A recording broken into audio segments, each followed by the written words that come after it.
रायगड जिल्ह्यातील कर्जतमध्ये राष्ट्रवादी शिवसेना वाद पुन्हा एकदा चव्हाट्यावर आलाय। मुख्यमंत्री समृद्ध पंचायत राज अभियानाची तालुकास्तरीय कार्यशाळा कर्जतमध्ये पार पडली। यामध्ये स्थानिक आमदार महेंद्र थोरवे यांना निमंत्रण असताना त्यांचे पुतणे प्रसाद थोरवे यांनी हजेरी लावली। तर कार्यक्रमात भाषण करून प्रशासकीय अधिकाऱ्यांना मार्गदर्शनही केलं। यावर अजितदादांच्या राष्ट्रवादी काँग्रेसने आक्षेप घेतला असून की शासनाच्या नियमांची पायमल्ली असल्याचा आरोप केलाय। त्यामुळे कर्जतमध्ये पुन्हा एकदा शिंदेची शिवसेना विरुद्ध राष्ट्रवादी असा वाद उफाळण्याची शक्यता आहे।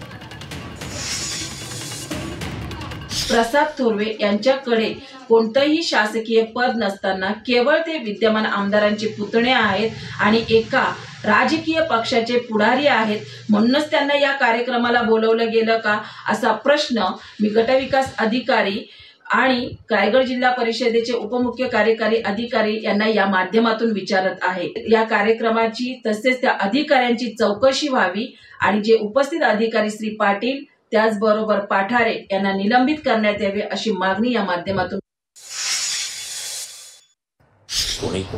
कोणाची खुर्ची कोणावर कोणीही बसतं काय मोठं आहे। अनेक मंत्र्यांच्या जागी त्यांचे पीए जाऊन बसून मीटिंग घेतात। आता सिनियर IAS ऑफिसर म्हणतात, ते हसत हसत म्हणतात की म्हणाले नितीन रावडजी काय परिस्थिती आली, मंत्री राहायला बाजूला मंत्र्याचा पीए येतो आणि मीटिंग घेतो।